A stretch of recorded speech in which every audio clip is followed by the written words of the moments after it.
Hoje eu quero compartilhar com você uma palavra especial a respeito desse momento, que o mundo celebra, diferente daquilo que ensina, que é o Natal.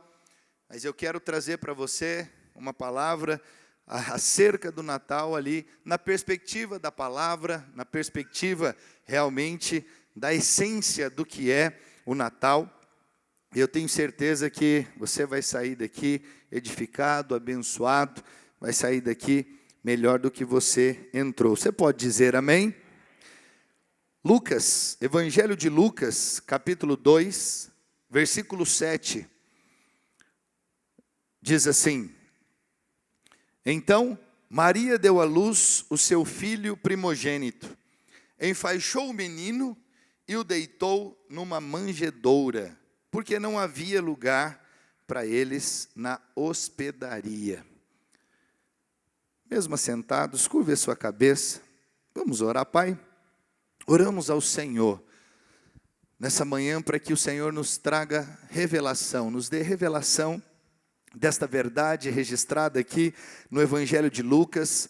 Ó Deus, que possamos ser edificados, possamos ser acrescentados, e cada um de nós, ó Pai, venhamos sair daqui muito melhores do que entramos. Renova, Senhor, as forças dos meus irmãos que estão cansados. Ó Deus, aquele que está triste, ó Deus, que a alegria do Senhor tome esse coração. Ó Pai, em nome de Jesus, que os meus irmãos recebam para continuar a sua jornada, ó Deus, para continuar cumprindo tudo aquilo que o Senhor, ó Deus, tem na vida de cada um deles. Eu oro, Pai, em nome de Jesus, também pedindo que o Senhor leve cativo cada mente à obediência do Senhor Jesus, e que toda distração, toda obra do inferno para roubar essa semente da palavra caia por terra em nome de Jesus. Que somente o Teu Santo Espírito tenha liberdade para falar, para agir, para se mover entre nós. Essa é a minha, a nossa oração, em nome de Jesus. Se você crê e concorda, meu irmão, diga amém. Aleluia. Glória a Deus. O tema da nossa mensagem é lugar para Jesus. Como nós vemos aqui nesse texto, nós observamos que ali não havia lugar para Jesus. No dia do seu nascimento, não foi achado ali nenhum lugar para que o Senhor pudesse ser acomodado, para que ele nascesse ali com conforto, para que ele tivesse um nascimento digno. E o Evangelho de Lucas, ele traz alguns detalhes, alguns pontos que eu quero compartilhar com você e que vai nos levar a essa pergunta. Todos esses aspectos, todos esses pontos nos levarão a essa pergunta: há lugar para Jesus?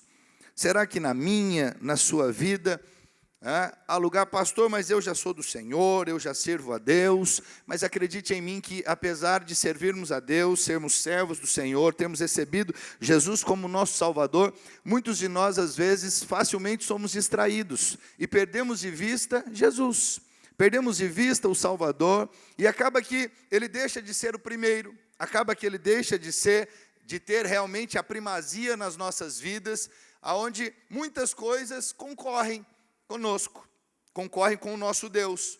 É uma coisa muito comum, e o Ícaro aqui ministrou, os irmãos viram, eu fico tão feliz quando os discipuladores, eles ministram, porque quando eu falo, é uma coisa, eu tenho sempre esse entendimento. Eu estou falando sobre dízimos e ofertas, tem um peso, eu sei, mas quando os irmãos falam, eu acho tão precioso, porque à medida que ele está falando, ele também está crescendo em revelação disso, e aquilo faz muitas pessoas olharem e falar: realmente eu também preciso buscar esse entendimento, eu preciso buscar essa clareza. E eu compartilhei com os irmãos ontem no grupo, compartilhou, para que os irmãos possam ter clareza a respeito disso, a respeito de algo que tem atrapalhado. Você pode pensar que não, mas uma das áreas que mais atrapalha os crentes em todos os lugares dessa terra chama-se dinheiro,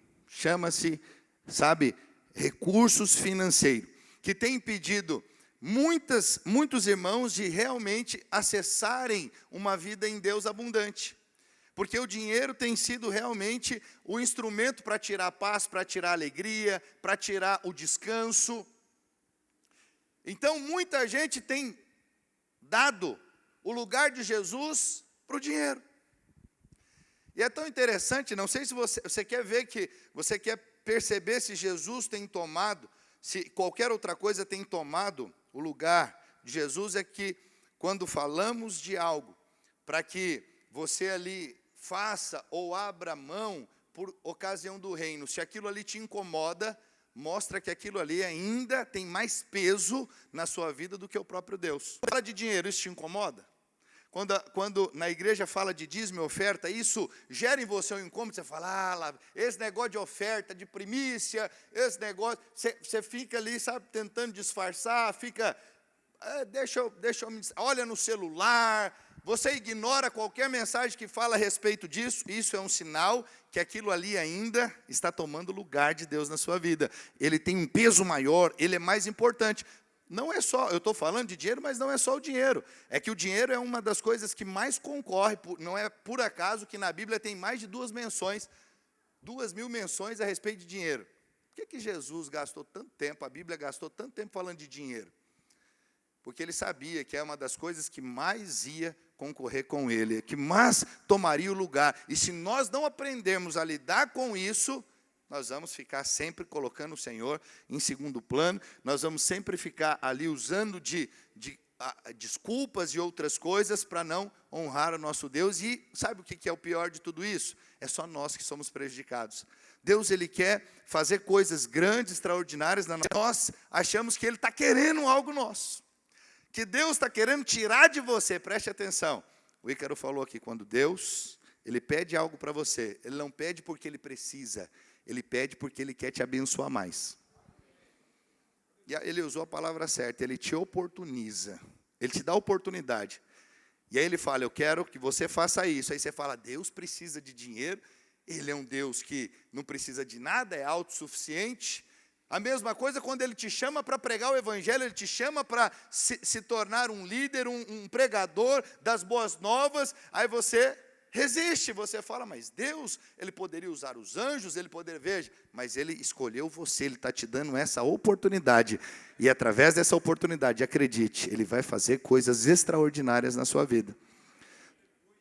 Olha para a palavra de Deus e olha, todas as vezes que Deus pediu algo para alguém, Ele pediu, e todos os que responderam foram muito abençoados. Lembra quando Jesus pediu o barco para Pedro, emprestado? O que aconteceu, o resultado na vida de Jesus? Ele olha para Zaqueu e fala para Zaqueu que queria entrar na casa de Zaqueu e jantar com ele. A aparência é que Jesus estava querendo uma boia de graça. Olha lá, Jesus quer ir lá comer na casa do irmão 0800. Mas quem que foi abençoado no final? Foi Jesus ou foi Zaqueu? Percebe? E tantos outros textos. Tudo aquilo que o Senhor, Ele coloca para mim, para você, Ele nos pede, acredite. É para te abençoar ainda mais, é para te dar ainda mais. Sabe, creia na palavra de Deus, não fique pensando que Deus, Ele realmente, Ele quer tirar algo de você, pelo contrário, Ele quer te abençoar cada vez mais, mas você precisa crer na palavra. Não deixe nada tomar o lugar de Deus na sua vida, que Ele seja realmente o primeiro, que Jesus sempre possa encontrar um lugar na sua vida. Mas que lugar? O lugar que é dEle, o primeiro. Não deixe nada concorrer com Jesus. Não deixe o seu cônjuge, não deixe os seus filhos, não deixe o seu trabalho, não deixe o seu dinheiro, não deixe nada. Que Jesus realmente seja o centro da sua vida. Que Ele é quem deu tudo por mim, por você. Ele é a maior oferta pelo pecado. Ele nos resgatou. Nós só estamos aqui porque sem Ele nada, meu irmão, nada poderíamos ter e nada poderíamos fazer. Tudo é por causa dEle, por meio dEle. E o final, a glória é para Ele. Você pode dizer amém? Então, quando nós olhamos aqui, a respeito do nascimento de Jesus. Você sabe, quando uma criança está para vir, uma mulher, quando ela descobre que ela está grávida, ela passa 9 meses preparando ali o enxoval do bebê, e não importa qual seja a condição do casal, da família, eles vão se empenhar para quê? Para que eles possam dar o melhor possível para aquele bebê, é verdade ou não é? Não importa, eles podem ser, sabe, simples, pobres, eles vão fazer de tudo para dar a melhor condição para aquele bebê. Dentro das suas possibilidades, eles vão se esforçar. E quando chega a hora do nascimento, você sabe aonde o menino vai nascer. Ele já sabe o que o menino vai vestir, ou se for menina. Já tem toda uma recepção, está tudo preparado para aquela criança. Agora, com Jesus foi diferente. Jesus não teve isso. Aqui no Evangelho de Lucas, relata que José ele chega em Belém, com Maria ali nas últimas semanas e dias da sua gravidez. Aí chegando perto de Belém, ela começa a sentir as dores de parto, enquanto José está lá batendo de porta em porta, de estalagem em estalagem, de hotel em hotel, pousada a pousada, mas em nenhum desses lugares havia lugar para Jesus. Preste atenção, 2000 anos se passaram, e ainda hoje, as cidades, os campos, os homens, estão cheios demais, ocupados demais para receberem Jesus. Ele está preocupado com todas as coisas dessa terra, desse mundo, mas eles não estão muito preocupados com a pessoa de Jesus. Observe, hoje é véspera de Natal, mas você vai ver que poucos de fato estão preocupados ali com a pessoa de Jesus. Poucos lidam com esse momento como o nascimento do Salvador, do Rei dos Reis, porque os homens estão sempre agitados demais, correndo demais, preocupados demais, aflitos demais, eles não têm tempo para Jesus. Você sai na rua e você vai ver, há lugar para o comércio, há lugar para o lucro, as pessoas têm tempo para trabalhar, saem cedo de casa e às vezes voltam tarde da noite, mas não há lugar para Jesus na vida delas. Há lugar para os homens. Uns correm para presentear, outros buscam ser presenteados, mas não há lugar para Jesus. As prefeituras municipais, nesse período, gastam milhões de reais para iluminar a cidade. Quantos já deram uma volta aí na cidade? Rios de dinheiro foram colocados nessas luzinhas aí, nesses bonequinhos, Papai Noel, gorrinho. Gasta muito dinheiro, é muita iluminação, mas muitos ainda continuam em trevas, porque não há lugar para Jesus. Não adianta iluminar, não adianta, fazer tantas coisas, se não há lugar para a verdadeira luz do mundo, Cristo. Ele disse: eu sou a luz do mundo. Quem vai a Ele não anda em trevas. O clima é de festa, as músicas enchem as praças, há uma agitação nas famílias. Eu mesmo vou passar com a minha família em Cuiabá, e parte dela é católica, e eles têm a tradição, é só depois da meia-noite, aquela coisa toda, mas não se fala de Jesus. Aí vai ter um pastor lá, e eu vou falar de Jesus lá. Toda vez que eu estou com eles, eu faço questão de pregar uma palavra, eu faço questão de ministrar, e lembrar para aquele dia, diz respeito ao nascimento do Salvador. Ainda que nós não temos, ninguém pode dizer que dia Jesus nasceu, 25 de dezembro, 10 de janeiro, ninguém sabe, mas é uma data que se comemora algo e deveria comemorar o nascimento do Salvador. E nada além disso. As casas estão cheias de símbolos, e aqui, você sabe, vem as discussões. Ainda tem irmãos que mandam para mim: pastor, nós comemoramos o Natal, pastor, pode ter arvorezinha, presépio, pode ter essa coisa arada toda, eles estão preocupados com essas coisas. E você pode andar aí que você vai ver presépios, árvores, guirlandas, sinos, pinheiros, mas não há lugar para Jesus.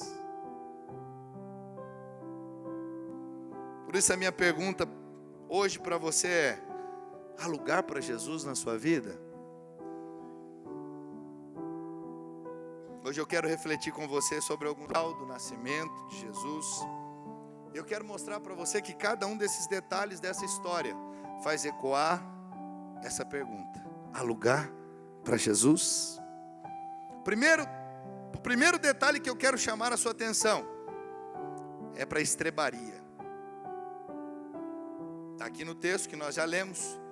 Quando José e Maria eles chegaram à região de Belém, mesmo tendo parentes na região, o que nós vemos no texto é que eles não conseguiram pousada em nenhum lugar. As hospedarias estavam lotadas. As hospedarias na época não é muito diferente dos nossos dias. O objetivo dela é que as pessoas possam estar ali, repousar, tomar um café da manhã, fazer as suas refeições. Naquela ocasião, a cidade estava muito movimentada, porque havia um decreto do imperador romano, César Augusto, decreto para fazer o recenseamento. Todas as famílias estavam sendo contadas, e aquilo fez com que a contada, todos os hotéis, pousadas estavam lotados. Então o casal chega na cidade, José e Maria, mas não sabia sequer aonde passariam a noite. E para agravar mais a situação, as dores começaram a anunciar que a hora do parto estava cada vez mais perto. Imagina, está chegando na cidade, está para ganhar neném, mas não tem um hotel reservado, não tem nenhum planejamento ali, e a dor do parto começa a se dar na vida de Maria. Você sabe, naquele tempo não havia maternidade ou hospital, não era como hoje. Os partos eram realizados em casa. Então cada porta que José batia, a resposta que ele ouvia era a mesma: desculpe, mas a casa está cheia. O senhor fez reserva? Não tem lugar, não tem espaço. Está tendo recenseamento, os quartos estão ocupados. Preste atenção, meu irmão. A hospedaria ocupada nos lembra corações que estão sempre ocupados com preocupações, com vaidades, paixões da carne. Não há lugar para Jesus, e eu preciso dizer para você e repito: não permita que o mundo encha o seu coração de tantas coisas que não sobre lugar para Jesus. Ah, como eu vejo irmãos ansiosos ainda. Esse é o mal na vida, não é só da humanidade, infelizmente tem sido mal na vida de muitos crentes. Crentes ansiosos, crentes preocupados, as paixões, as preocupações desse mundo têm tomado tanto o coração desses irmãos, que eles não conseguem descansar em Jesus. Jesus não consegue encontrar o lugar devido no coração deles. Tudo que sobrou foi uma estrebaria simples, o único lugar para passarem a noite. Preste atenção, aquele lugar foi preparado por Deus para o nascimento do Rei do Universo, do meu e do seu Salvador. Essa estrebaria também fala de algo, representa o coração que está aberto para receber Jesus, que tem dado a Jesus o lugar devido. Um coração que já se ocupou com muitas preocupações, com muitos problemas, mas agora está aberto para Jesus entrar. Ah, pastor, eu tenho muitos problemas. Sabe, meu irmão, dê o lugar, o principal lugar no seu coração para Jesus, e essas inquietações vão passar, essa ansiedade vai embora, essa depressão não vai continuar. Ah, que geração é essa que nós vivemos, que cada dia nós observamos mais e mais pessoas sendo acometidas de depressão, perdendo o desejo de viver. Eu falo, meu Deus, isso é uma estratégia maligna, é um negócio do diabo. Por quê? Porque Jesus não está tendo lugar nesses corações. Porque quando Jesus chega, meu irmão, a tristeza vai embora, a depressão não consegue permanecer, a alegria toma o seu ser de tal forma, é viver. Eu vou dizer, meu Deus, esse mundo pode ser terrível, porque esse mundo está em trevas, porque o Senhor já falou, está claro nas Escrituras, esse mundo jaz no maligno, o príncipe desse mundo é Satanás. Eu sei que os irmãos ficam esperando coisas boas desse mundo, preste atenção, não virá desse mundo nada de bom. Não espere nada de bom dos governantes, não espere nada de bom dos homens, porque não há nada de bom que não venha do nosso Deus, é só dele. Por isso a nossa esperança tem que ser colocada em Cristo. Eu vou dizer, esse mundo, por mais em trevas que ele esteja, eu vou dizer, todos os dias eu acordo com mais e mais vontade de viver. Eu fico, meu Deus, a vida é maravilhosa. E aí você fala, pastor, mas está feio demais. É guerra em Israel, é Rússia e Ucrânia, é miséria, é tudo subindo, inflação, as coisas estão cada vez mais difíceis. Mas nada disso tira a minha alegria de viver. Por quê? Porque Jesus é minha alegria. Os meus olhos estão nele. E aí você pode olhar e dizer, pastor, você não passa por dificuldade? Não, passo, filho, claro que passo. Passo por dificuldade financeira, dificuldade na saúde, dificuldade com os filhos. Tenho dificuldades também igual a você. Só que eu escolho olhar.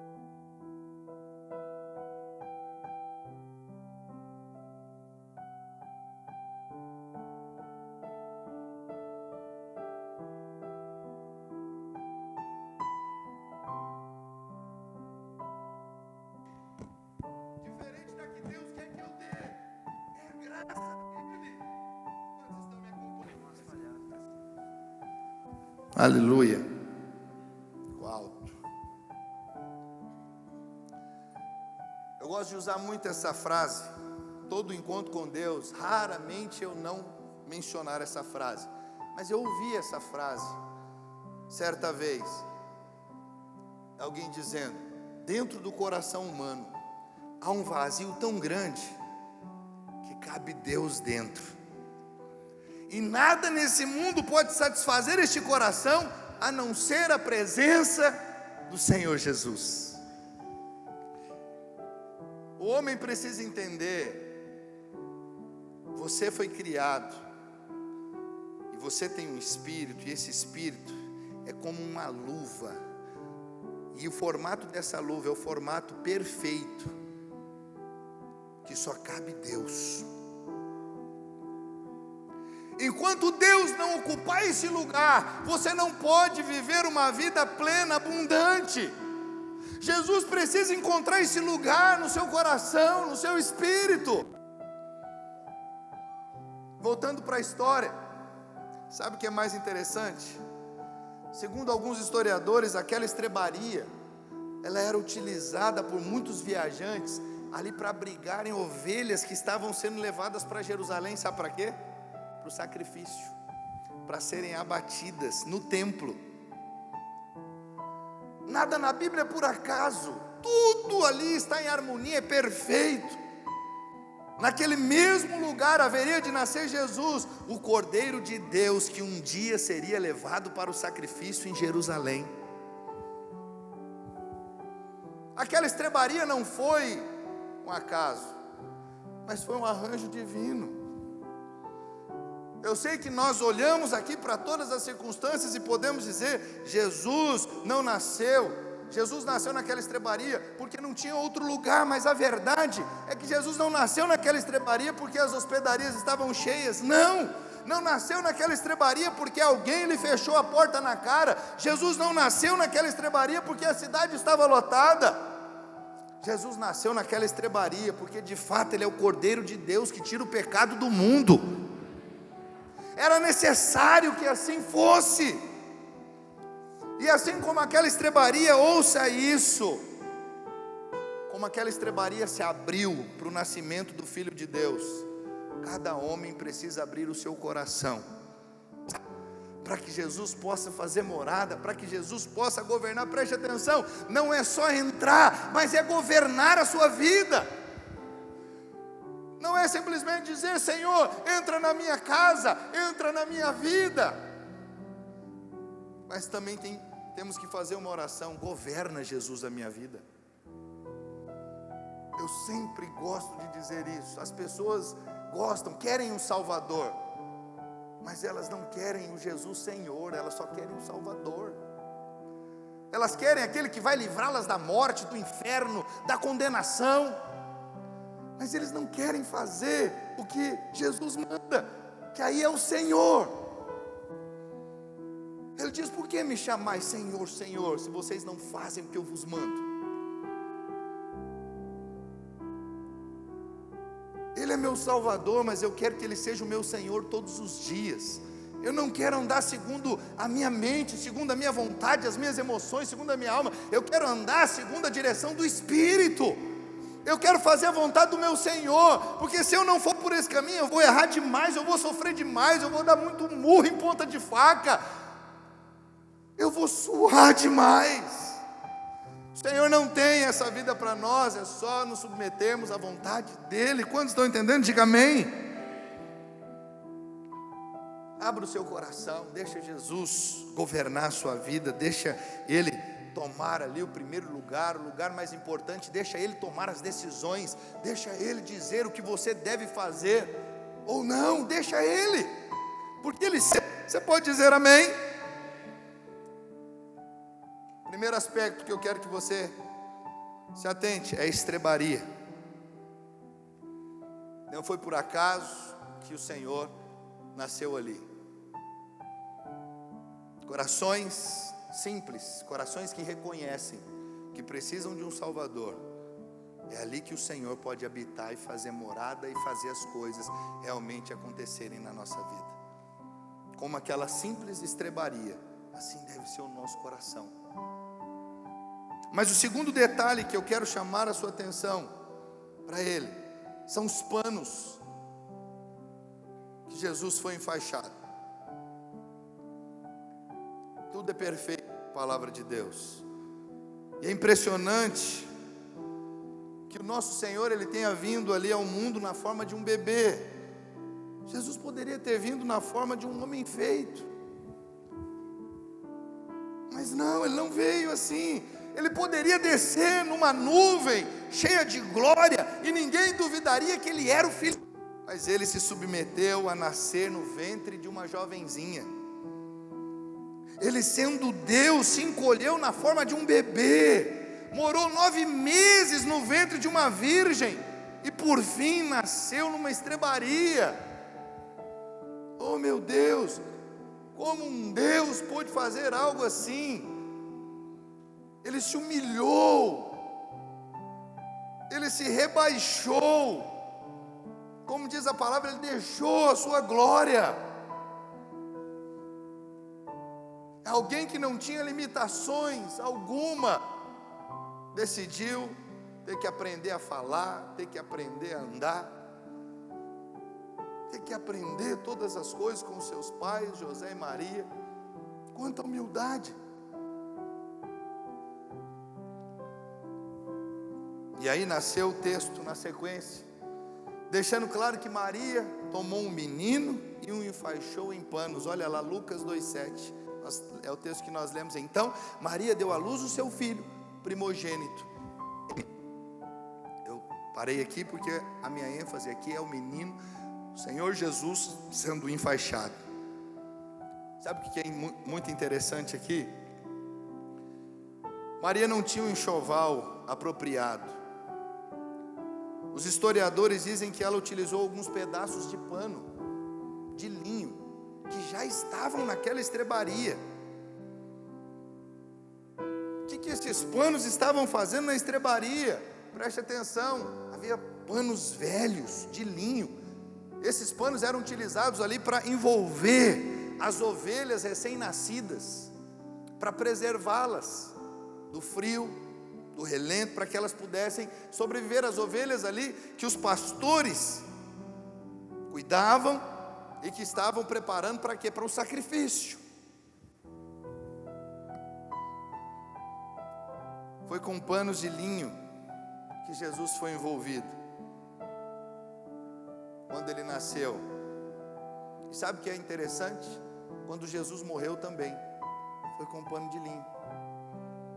Não sei se você lembra, um discípulo chamado José de Arimateia, ele pede para Pôncio Pilatos ali autorização para retirar o corpo de Jesus da cruz e dar a ele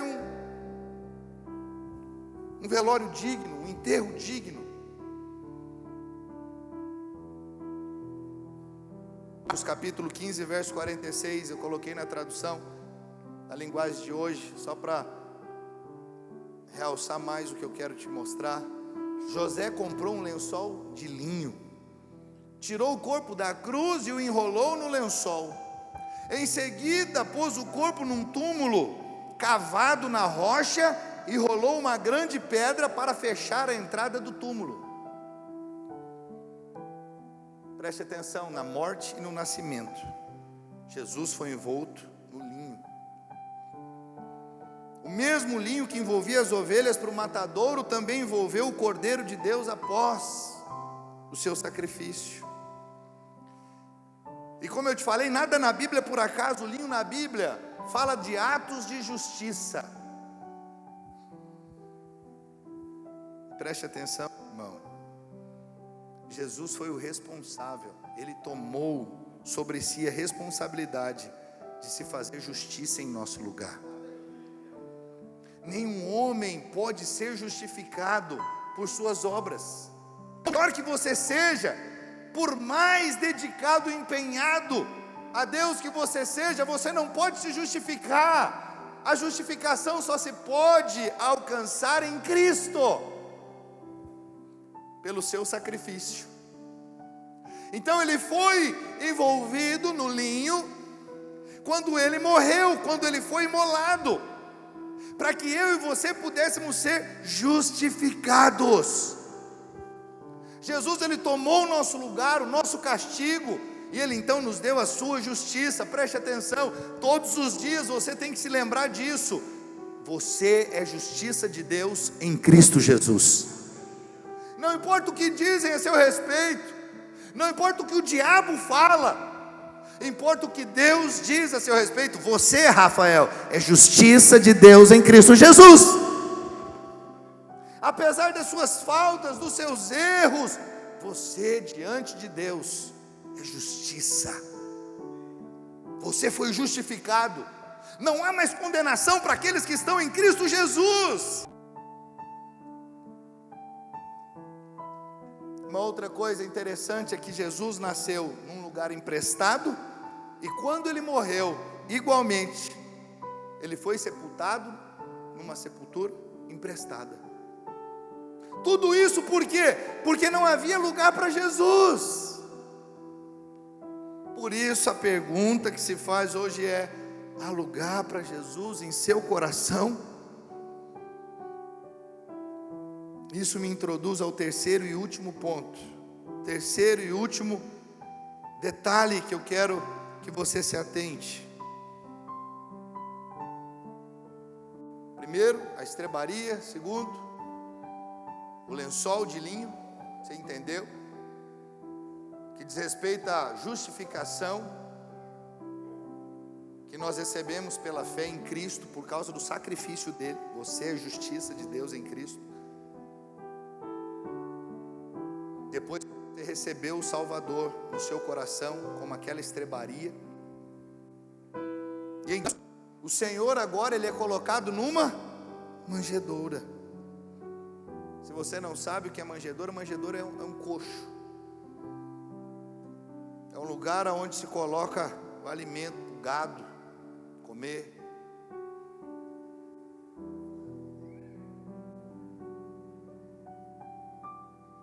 Então, de repente, chega a hora de Maria dar à luz. Não havia lugar para Jesus, tampouco ali para José e Maria. Da mesma forma que o mundo rejeita o Senhor, ouça, meu irmão, você e eu somos rejeitados pelo mundo por termos Cristo dentro de nós. Sabe uma ilusão que muitos irmãos têm?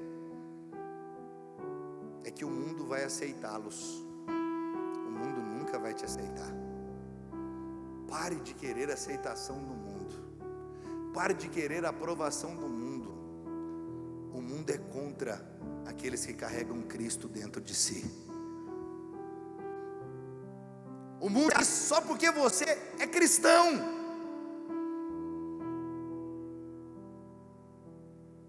Por isso o Senhor diz: aquele que se constitui amigo do mundo é inimigo de Deus. Não tem jeito, se você é amigo de Deus, você vai ser inimigo do mundo. O mundo e os filhos de Deus são incompatíveis. Não sei se você já teve essa experiência. Você está num lugar, até então ninguém sabe que você é crente, Luciano. Mas de repente, está lá tudo bem, todo mundo tratando você bem. Você é joia, você é legal, mas a hora que você fala que é crente, ele descobre que você é crente, muda todo o ambiente. Eles torcem a cara para você. Alguém já passou por isso aqui? Isso é comum demais. Quando descobre que você é crente, que você tem Cristo dentro de si, você não fala isso, você não usa essa linguagem, né? Ó, eu tenho Cristo dentro de mim, viu? Não, você fala, eu sou crente, sou lá da Videira, sou lá da Batista, eu sou lá de tal lugar. Aí eu sou crente, é assim que você fala. Mas ele já falou, esse aí é mais um crente quadrado, cafona, chato, já vai ficar botando o dedo na minha cara, já vai ficar me condenando, me acusando. Ele acha que é melhor que todo mundo, ele acha que ele é o certinho, todo mundo está errado.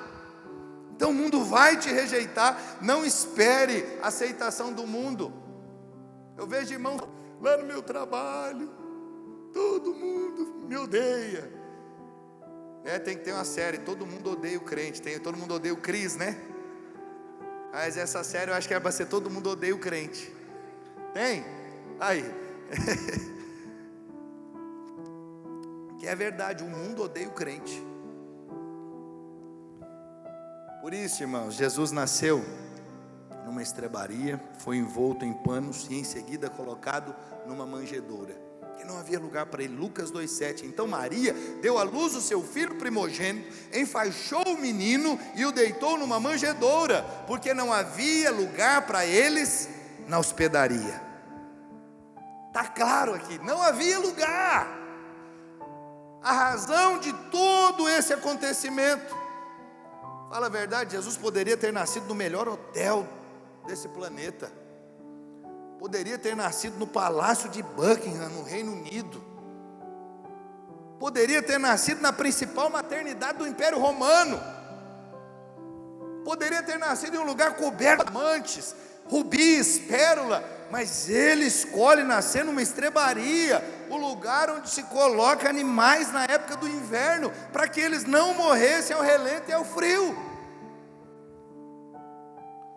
E o berço dele, pasmem, foi essa manjedoura, coxo. Esse foi o berço de Jesus.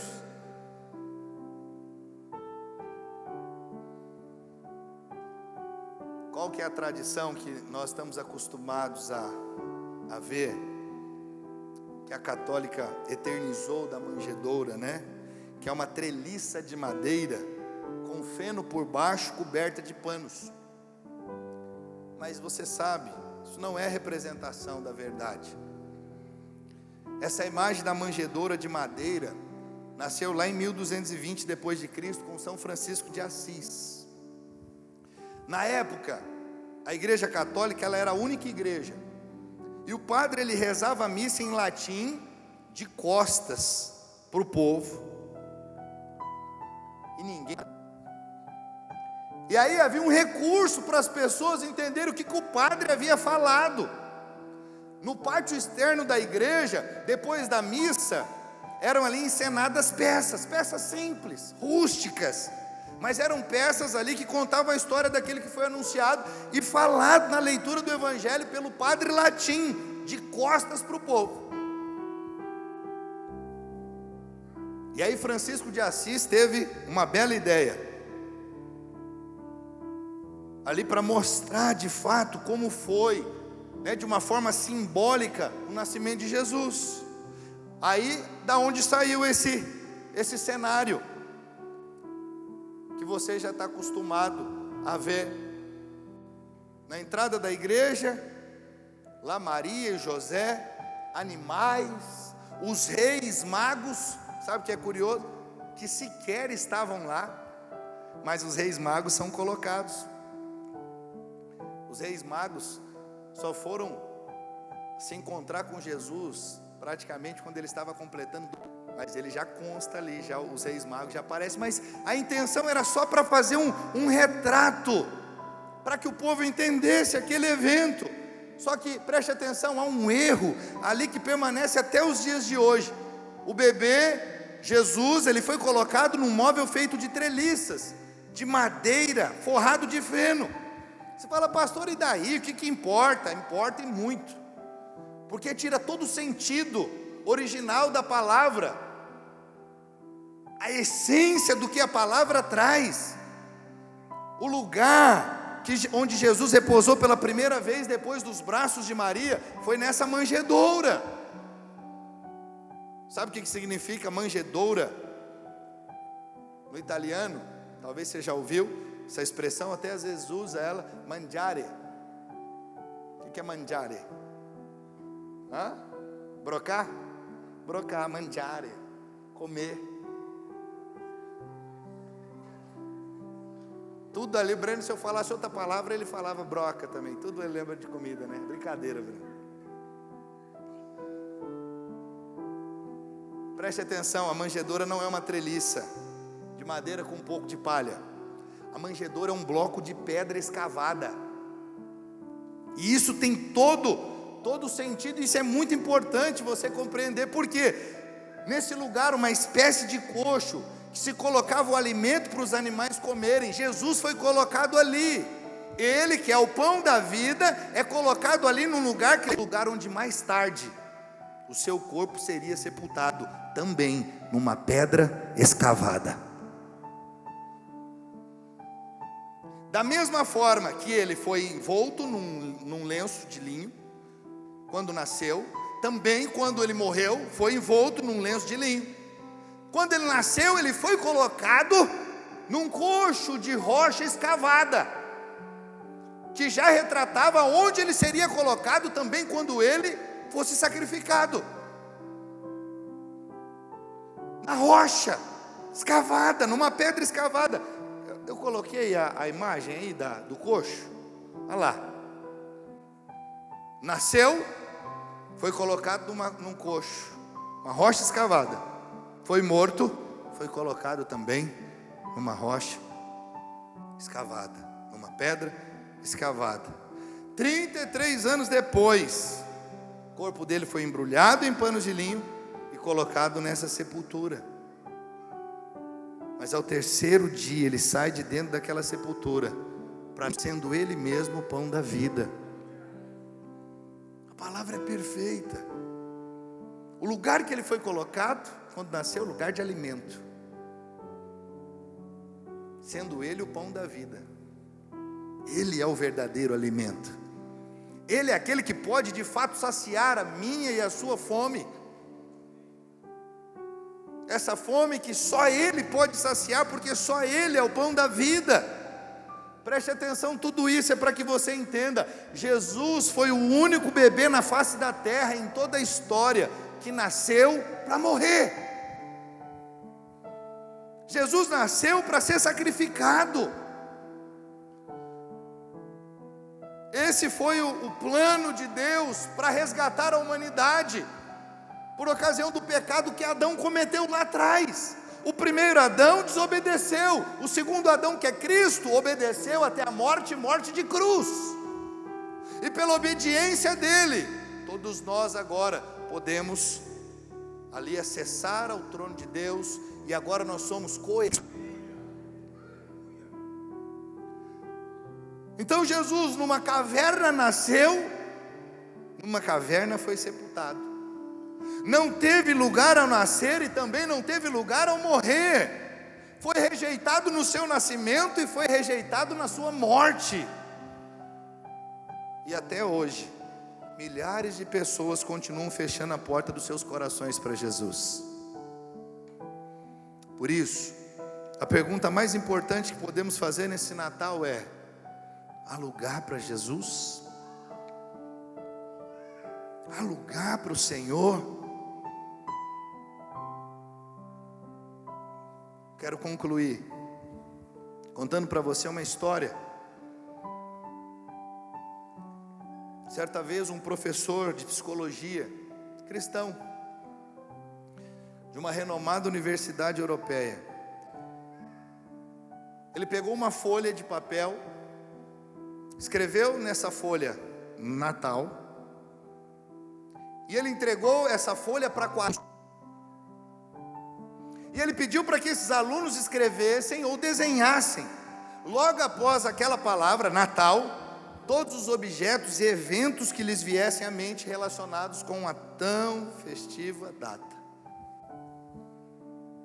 Então o papel foi dado, todos os alunos fizeram, participaram, e quando aquele papel foi recolhido, o professor ele verificou que os alunos escreveram árvore, pinheiro, sinos, cânticos, bolas, nozes, amêndoas, chocolate, Papai Noel, neve, luzes, trenó, brinquedos, presente, jantar, amigo secreto, vinho, champanhe, castanhas, guirlanda, etc, etc.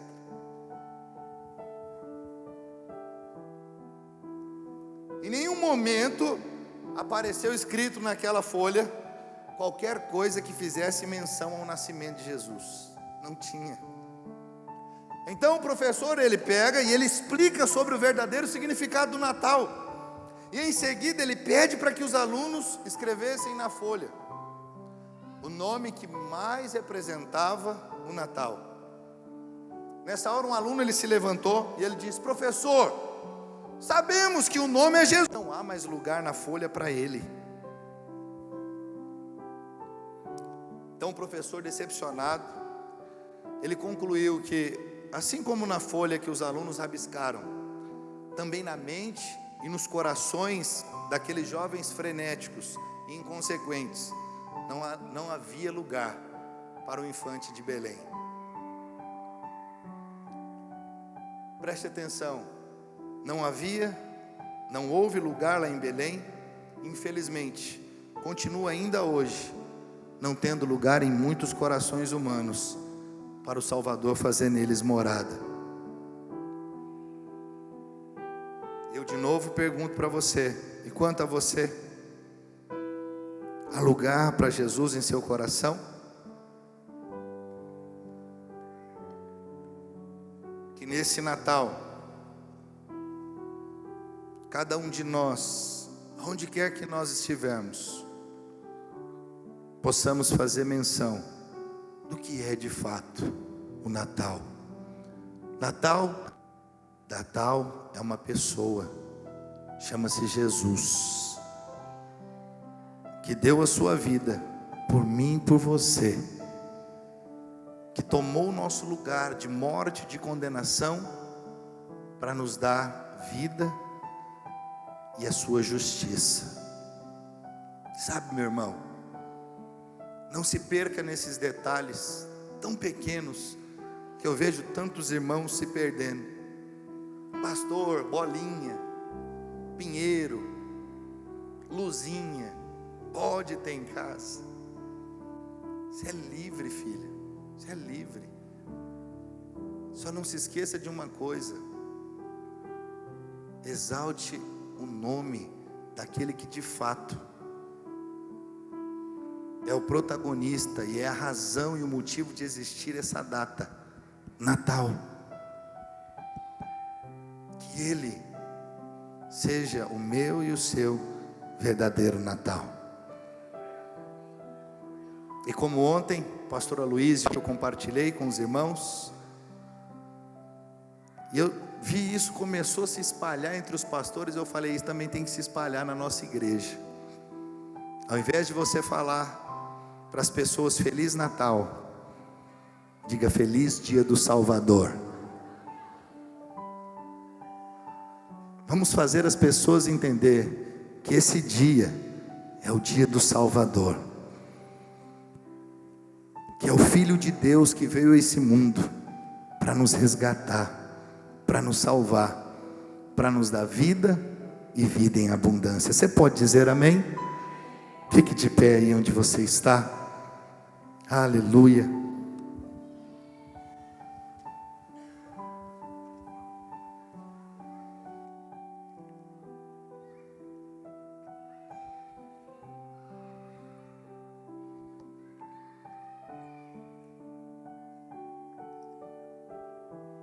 Gostaria que você, antes de nós orarmos, encerrando, gostaria que você orasse a sua oração para o Senhor Jesus e agradecesse a Ele por sua morte, o seu sacrifício. Ele é a razão de estarmos aqui, Ele é a razão de nós vivermos. Sem Jesus, meu irmão, não faz sentido algum viver. Não tem razão uma vida sem Cristo. E eu quero te desafiar, aonde você estiver, fale de Jesus. Fale de Jesus, Ele é o Salvador. Não perca o seu tempo falando de religião, falando de, discutindo teologia. Não, fale do Salvador. Fale daquele que morreu, se entregou por nós. Só antes de orarmos também, só um pouquinho. Esse culto, essa mensagem, apesar de ser uma mensagem para toda a igreja, para todos nós, mas também eu não poderia deixar de orar por alguém que talvez esteja aqui, e ainda Jesus, talvez todos já fizeram isso, mas talvez possa ter alguém aqui que não fez isso, que não entregou a sua vida nas mãos de Jesus, recebendo Ele como Senhor e Salvador da sua vida, dizendo: Senhor Jesus, eu quero que o Senhor seja o meu Senhor, o dono da minha vida, o meu Deus. Eu quero que o Senhor entre no meu coração e habite para sempre, e governe a minha vida. Tem alguém aqui nessa manhã que não fez essa oração, que não entregou a sua vida nas mãos de Jesus, reconhecendo Ele como Senhor e Salvador? Se tiver, eu gostaria que você desse um sinal com a sua mão. Caso haja alguém aqui que não fez essa oração. Todos fizeram? Não poderia deixar passar essa oportunidade.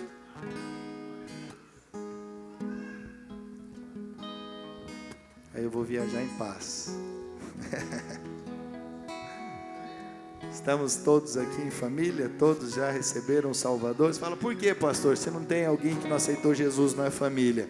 É porque a Bíblia diz: o que nos torna filhos é receber Jesus.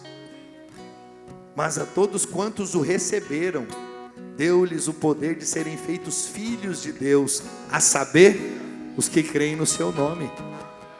João que está dizendo isso, nem a igreja videira, é a palavra de Deus. Então, para você ser filho, você precisa aceitar o Salvador.